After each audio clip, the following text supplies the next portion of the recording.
Never before today has a wireless microphone and a receiver been able to fit inside the palm of your hands. What is going on YouTube? Today we're going to be looking at the Rode Wireless Go. Welcome to the channel, The Jaff Man, and I'm your host, Jaff. Now, the Rode Wireless Go, it's been out since nearly the beginning of April, but us in the UK haven't been privileged enough to have it up until yesterday is when I got mine from Amazon, even though I pre-ordered it. And there was some indication it might even come in June. However, all the waiting aside, I did think it was pointless me putting out this review, but then I really wanted to share my personal use cases for this microphone. I don't have any other fancy gear. All I actually have is this shotgun mic, but I think it was particularly good for me because it's highly adaptable. But this video isn't about that microphone, it's about the Rode Wireless Go. So what has that got to do with the Rode Wireless Go? Well, have a look at this. Now, I'm recording right now. Let me just move my script. And I'm just going to show you. Here's my deity.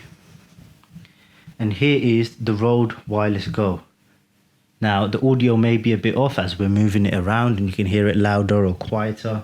And this is actually the primary reason I wanted this microphone, because it allows me to boom my microphone and have it a lot closer to me. Now, shotgun mics have great audio quality, but the main important thing about the level of quality, so to speak, in the quality scale, is the proximity of the mic in relation to the talent, the person who's speaking into it, and whatever sounds you're recording. Whereas right now, the microphone is only about roughly 30 centimeters away from my mouth, whereas if it was on top of the camera, it would be just about 1.5 meters away. So that makes a massive difference. You can turn the gain all the way down. I have the gain on the GH5 turned all the way down to -12, the gain on the deity set at 0, and the gain on the Rode microphone set at -6 decibels. Now, with this combination, you're able to achieve recording at one of the lowest sound floors. I don't know if that makes sense to you, but as gain goes up, so does interference. And usually there's a link between increasing the gain and the loss in quality. It might not always be noticeable, but it is somewhat noticeable. And it makes all the difference being able to have that microphone boomed as close as possible. Now, you might be saying, why don't you just boom it with a boom arm above, under, however you want, get a long cable? I actually don't want another boom arm. I already have quite a cramped space that I work in, and making videos and trying to expand my gear, it's always getting more and more cramped. So I want to keep things as simple as possible. Now, with this solution, you're able to boom any microphone wirelessly, and that is the #1 reason I bought this, because there was no other way of achieving wirelessly transmitted audio with relatively low latency at decent quality. Now, it's nowhere near broadcast level quality or pro quality, but for amateurs and small video makers like me, and even larger video makers, but relatively speaking, one-man shows, it's absolutely perfect. You could be doing something physical, showing a car demo, some sports, not worrying about the mic unclipping, not worrying about anything being damaged, as long as you've got your microphone in relative proximity to yourself. Now, with all that said, let's take a closer look at the microphone. It is shiny plastic, it's not glass, but you can probably put a screen protector on it. And the packaging is absolutely tiny. I was quite surprised when the Amazon box came. I thought something else came that I didn't know about, because the Amazon box was tiny and then the package inside was tiny, even smaller than my Galaxy Note 8. Now, I thought I'd have to cut something, but there really wasn't a need. All you have is a little seal sticker at the bottom. Take that off, stick it somewhere, throw it in the bin, and the box just kind of pops/slides out. And there we have it, the tiny little package, the Rode Wireless Go. Where do I open it? Oh, there it is. Once you've popped it open, you open it up, and you're presented with nothing other than a quick start guide that shows you where all the reference points are for this item. Now, if you peel everything back, you'll finally be presented with the main pièce de résistance, the 2 units, the microphone unit and the receiver unit. Both of them presented in all their glory, stuck behind their little clips on this little bit of cardboard, fiddling about, trying to figure out how on earth it comes out. It was actually a lot easier just to pull the whole damn thing out, because you wasn't going to be able to unclip it from the position that they're mounted in, as you can tell from this shot here.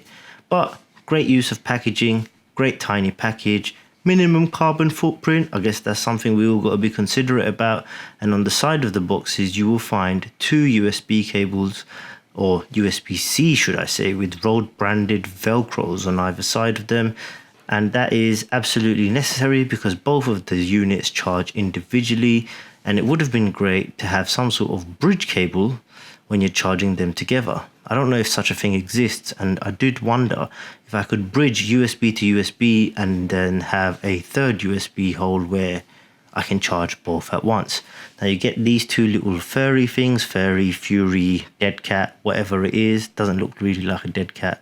Get that silica gel that comes with everything. I really don't understand the purpose yet, so if somebody else does, please tell me in the description below. Description?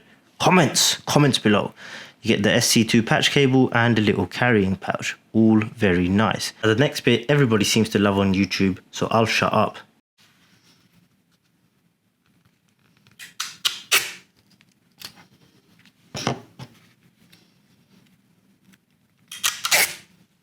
Now for some reason everybody loves the peely bits, so I went quiet there for you, but that's everything that comes in the box all together in one frame. Now people have done this review to the death, so I'm not really going to be going into all the specs. I don't have any other microphones to show you guys, so all I can really show you as a sound comparison is the difference between the Rode Wireless Go built-in microphone versus the Deity microphone on camera and the Deity microphone wirelessly transmitted. So you can actually see if you're losing any quality transmitting the audio wirelessly. I won't do any audio messing around in post other than the standard thing of normalizing the audio to -23 LUFS, whatever it is that makes all the audio sound the same level. So this is going to be a little test of the Deity mic that I have wirelessly transmitted into the camera via the Rode Wireless Go. So hail his grace, first of his name, King of the Andals and the First Men, Lord of the Seven Kingdoms and Protector of the Realm.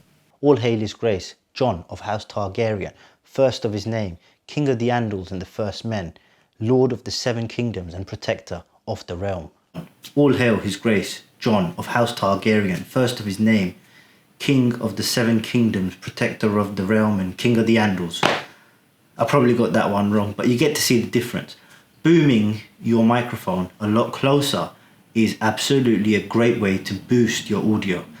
It's not for professional use. Now, when I say that, you're not going to see any big budget film companies adopting this thing. It's going to be for like small time wedding filmmakers, small time music production maybe, but whatever the case is, no big budget company is going to be using this thing because it's a very consumer orientated device and not even a prosumer. If you wanted a prosumer device, you probably want something like the other Rode wireless kit or the Sennheiser offerings or the Sony offerings. Whatever the case is, those are much higher quality and will have a much higher level of consistency in different scenarios. Group of people, it may actually suit a lot of people, but you probably don't need it if you're a vlogger, because when you're a vlogger, the cameras, the microphone might be just here. So if the microphone is here, why do you need to boom it wirelessly? There's no need.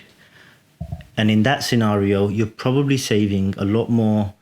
In that scenario of being a vlogger, you're going to be more efficient of just having the microphone always connected to your camera, turning it on and pressing record, with you knowing it's always good to go. Now here I thought I'd test out if it sounds any great wirelessly hooked up to my Scarlett Solo, my audio interface with a VXLR Plus, but it sounded absolutely rubbish. Don't bother.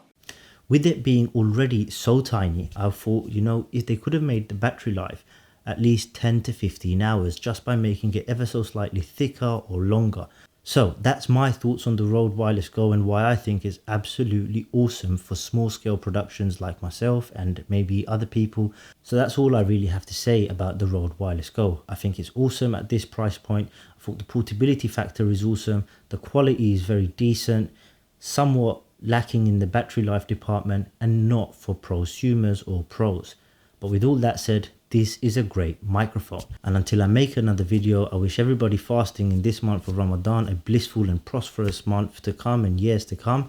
And I will catch you guys in the next one.